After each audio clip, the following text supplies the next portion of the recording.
കാരണം ഏതൊരു മനുഷ്യനെ സംബന്ധിച്ചിടത്തോളം ലൈഫിൽ ഏതെങ്കിലും ഒരു പോയിന്റിൽ ചില സിറ്റുവേഷൻസ്, ചില ഹാർഡ് ഡിസിഷൻസ് നമ്മളെ കൊണ്ട് എടുപ്പിക്കും. കാരണം ഇത് വേണ്ടാത്ത ചില ഡിസിഷൻസ് ആയാൽ പോലും നമ്മൾ എടുത്തു പോകും.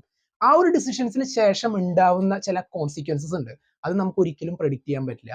ആൻഡ് അങ്ങനെയുള്ള സംഭവത്തെ വളരെ ക്ലീൻ ആയിട്ട് തന്നെ അവതരിപ്പിച്ചു. ആൻഡ് ഇതിൽ വന്നിട്ടുള്ള ഓരോ ക്യാരക്ടേഴ്സും അതെ അവർക്ക് പ്രോപ്പർ പർപ്പസ് ഓരോ സീനിൽ കറക്റ്റ് നമ്മളെ എഡ്ജ് ഓഫ് ദ സീറ്റിലേക്ക് കൊണ്ടു നിർത്തുന്ന ചില സീൻസുകളുണ്ട്. എന്തിനായിരുന്നു അങ്ങനെ ചെയ്യാൻ പോയത്? ഇത് പ്രതീക്ഷിക്കാത്ത ഒരു സാധനമൊക്കെ കൊണ്ട് പ്ലേസ് ചെയ്യുക, അതൊക്കെ ഇതിൽ കൊണ്ടുവരാൻ പറ്റി. ആൻഡ് അത് പ്രോപ്പർ പോയിന്റിൽ തന്നെയാണ് അവർ പ്ലേസ് ചെയ്തിട്ടുള്ളത്.